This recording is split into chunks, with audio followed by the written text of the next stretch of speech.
Good morning. Assembled LT598 color red.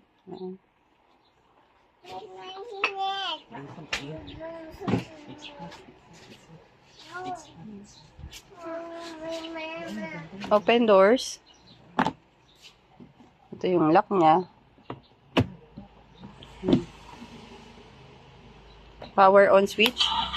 Pag pinower on, may ilaw sa unahan. Ayan. May ilaw din sa likod. Ayan. Music. Tapos sa kabila, busina. Paiba-iba ng music kada pindot. Other music. My family went makikita kayong positive at negative. Yun po yung volume control. Negative long press, hihina.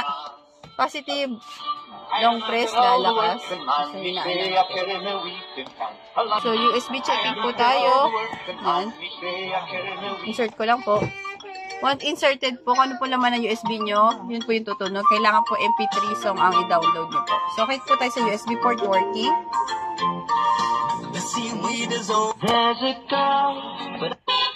Yan. So, swing function. Pag ganyan po, atras abante, bawal po gamitin ng remote, masisira po ang gear. So, okay tayo sa swing function. Forward, stop, back. So, pag pinorward, yan. Kabakan po ng bata. Yan. Naka-neutral pala ako. Forward yan. Kabakan ng bata. Okay. Tapos, backward, sagad. Kabakan ng bata. Okay. Pag stop, yung kanina, yung sa gitna, kahit apakan po ng bata, yan. Hindi po siya gagana. Naka-neutral position. So, forward lang natin sagad. Sa remote naman po tayo. Ito po. Pag forward. Yan. Backward.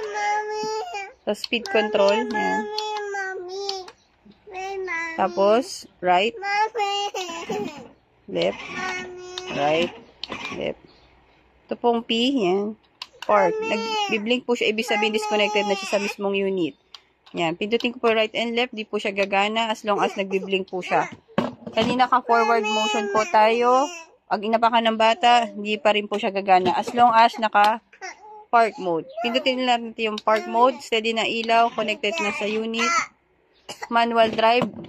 Naka-forward. Apakan ng bata. Yan. Gumagana na po siya.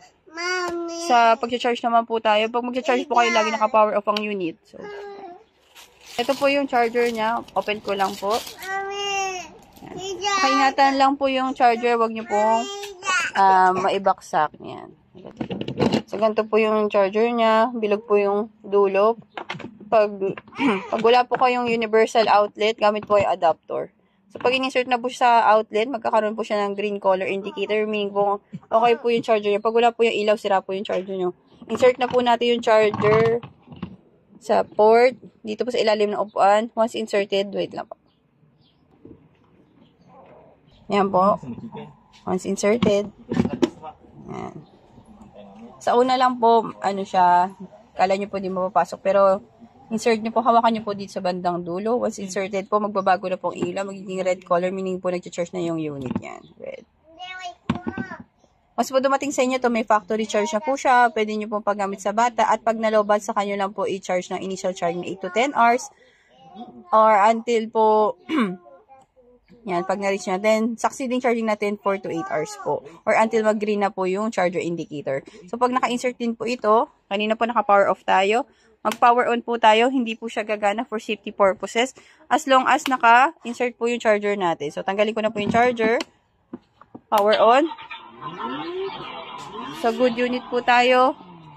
For delivery na po ito. Thank you very much po.